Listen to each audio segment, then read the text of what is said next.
केल्यामुळं संघाच्या पातळीवर एक चर्चा झाली की आपल्या मुख्यालयापर्यंत हे लोक पोहोचलेले आहेत, इथं येऊन आपली बदनामी करतात म्हणा किंवा आपल्याबद्दल घोषणा देतात।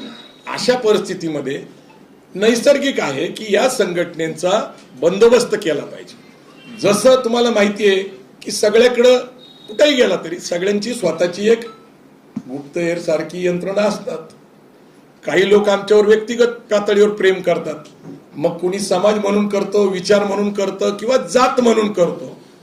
तर जातीसाठी काही लोक माती खातात।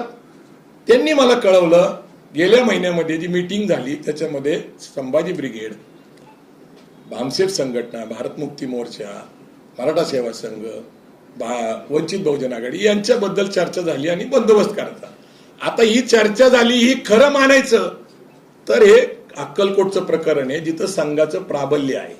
संघाचं प्राबल्य असलेल्या ठिकाणीच तुम्ही माहिती घेऊ शकता, अशा ठिकाणीच हल्ला होतो नियोजनबद्ध योजनाबद्ध। याचा संदर्भ मी काही वकील नाही, इन्व्हेस्टिगेशन ऑफिसर नाही, परंतु माझ्याबरोबर माझे वकील ॲडव्होकेट समीर गाडगे आलेले। त्यांनी जी अभ्यास केला त्या अभ्यासाअंती बावनकुळेंचा गॉडफादर आणि त्यांना गर्व असलेला कार्यकर्ता दीपक काटे याचं नातं स्पष्ट झालं आणि